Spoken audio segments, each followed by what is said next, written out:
All right, here we go again. So if you want to do this, you need a jig board. Here I have my anchor lines already pre-rigged. I know how deep everywhere is. Got my fish finder, my sonar to check the depth. Got my power auger, so we'll dig 3 holes, chisel them out, and I got this long spool that I bought, and this is my 100-yard mark. So I attach that end of it to the jig board, and I keep pulling until I come up to this mark. Straight ahead there, I walked and I made an arc to kind of mark off where 100 yards is. See, I walked straight out there with 100 yards of line, and then I kind of used it like a, I guess you could say, a protractor, and I made an arc. Because in the ideal situation, this jig board will go in a straight line, but oftentimes it'll go off by 1 or 2 degrees here, and 1 or 2 degrees could end up like a lot of space out there. So we'll get the jig board rigged up and start jigging. All right, we're ready to launch.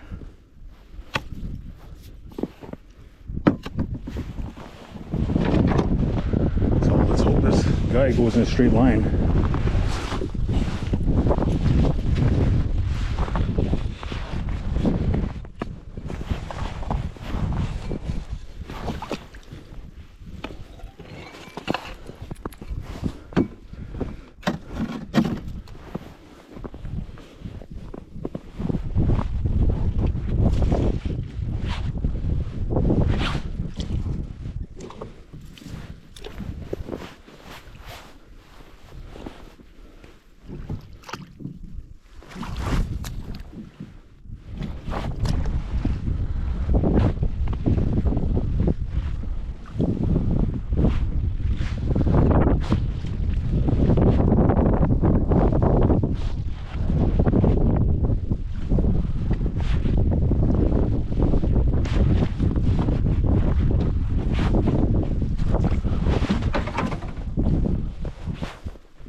So short jerks, as you pull it, the mechanism is grabbing the top of the ice, and then you're kind of pulling it and it's walking itself. The counterweight is what engages when I let go like this.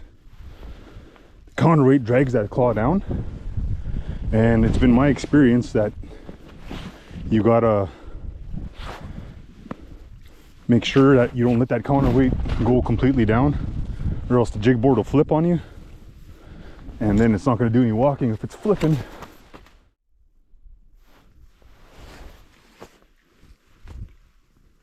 There, that black line, that means 100 yards. So we're good now.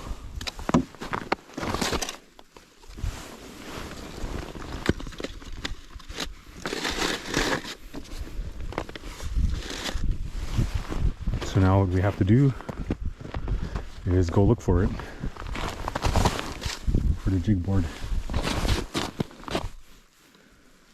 Okay, so there's the little trick. Okay, so that's straight there. You see this is cockeyed. That way is cockeyed. So you want it straight on. It's a straight line. So that means it should just be left of where all my tracks are over there. Actually more left, maybe 10 feet left. Let's go try. Okay, so we found it. That wasn't too hard to find. What's really good right now about this year is we only have 5 inches, 6 inches of ice. We usually have upwards of 2 feet out here by now, and in the coldest winters may get up to 4 feet. This took forever to freeze, but you know, we got good ice. So what I'm doing is I'm going to get netting, and then I'll get out the ice shack and do it that way also. So yeah, I use my little trick to kind of line up the line where it was. when I was saying it's either cockeyed left or right, you want it straight. So I did that, did my estimation. My first shovel was right there.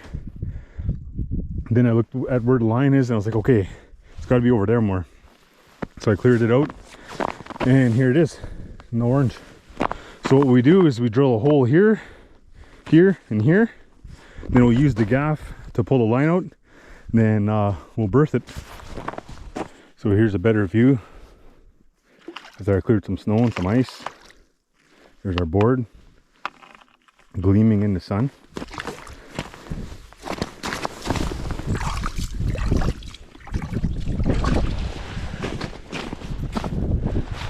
And if you can see, our rigging's down here, so let's grab it.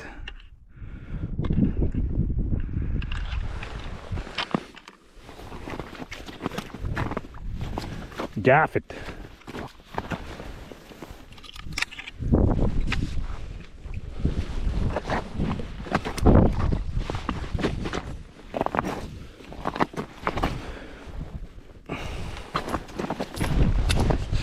This is where that deadlift power comes in.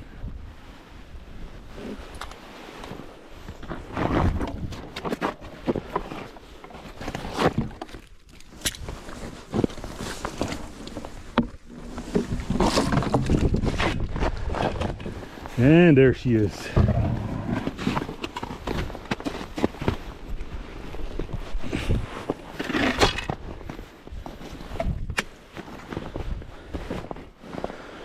Okay. So here I tied both ends of the net to my rope. This is braided rope. You want braided rope because you don't want that twisted stuff, because this will spin, and as you're pulling your net it'll spin. Additionally, this is a stainless steel swivel. It's another thing to guard from the net twisting as you're pulling it. So those two are on, so I'm going to put it down the hole. Put this piece of wood over here.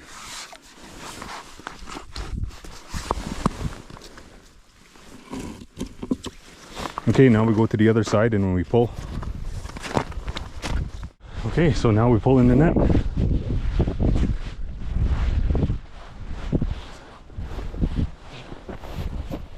You can see at 100 yards over there, it's spilling out of my net container, nice and easy.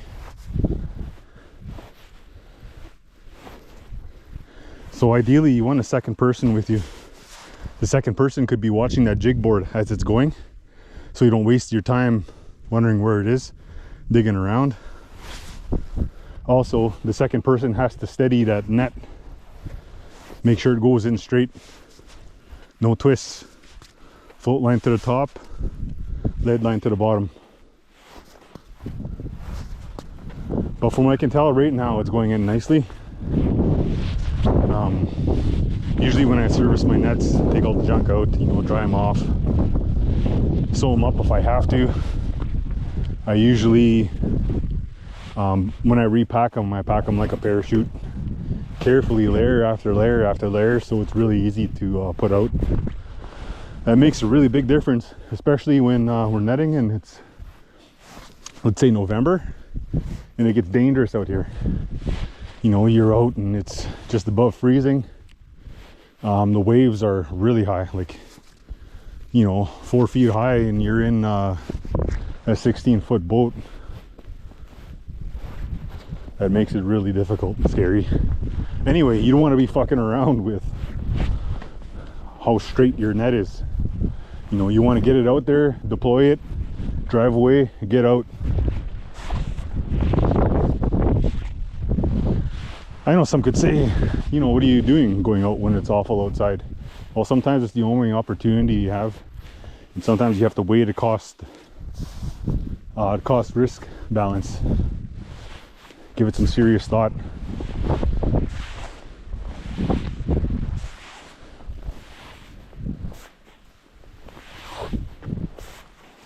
So usually it just takes regular people, well, I'm going to say regular people, the regular layman usually takes, to set this kind of net, it'll take them a whole afternoon. I'm probably only an hour in. I got favorable conditions, meaning that I got nice thin ice. I found the board easy. I got the tools and I got the experience, so I could get a net under the ice pretty darn quick. Also, I got stamina. You know, all the strongman training, it counts for something.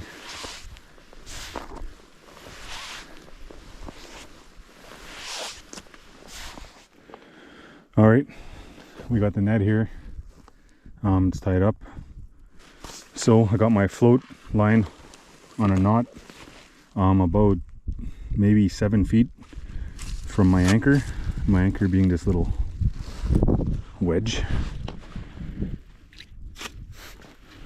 So that guy's on the lead line. So we let her buck.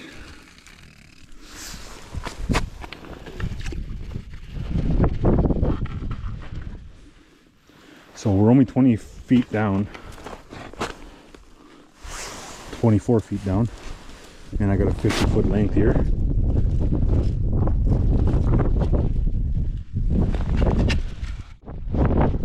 Well, that's her for now. The weather's starting to change. Got some flurries blowing. The wind's really picking up. It's supposed to get, I think, 30 km/h wind from the north-northwest, which is why I want to set here, because north-northwest is in that direction. So all the wind will be blowing off here, so we're kind of sheltered. Plus in the summertime, I saw a lot of fish here, and in the spring, and in the fall. That was at night.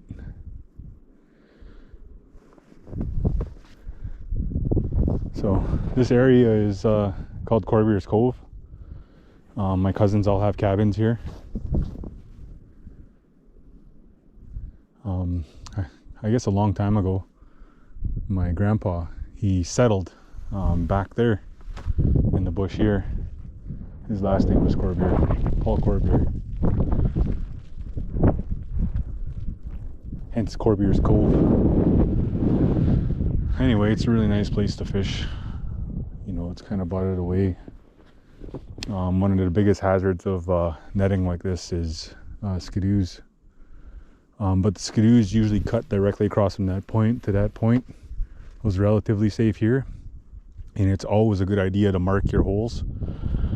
I got a traffic cone, well, 2 traffic cones, but if you can, get a little sapling, a little tree, stick it in there like a Christmas tree.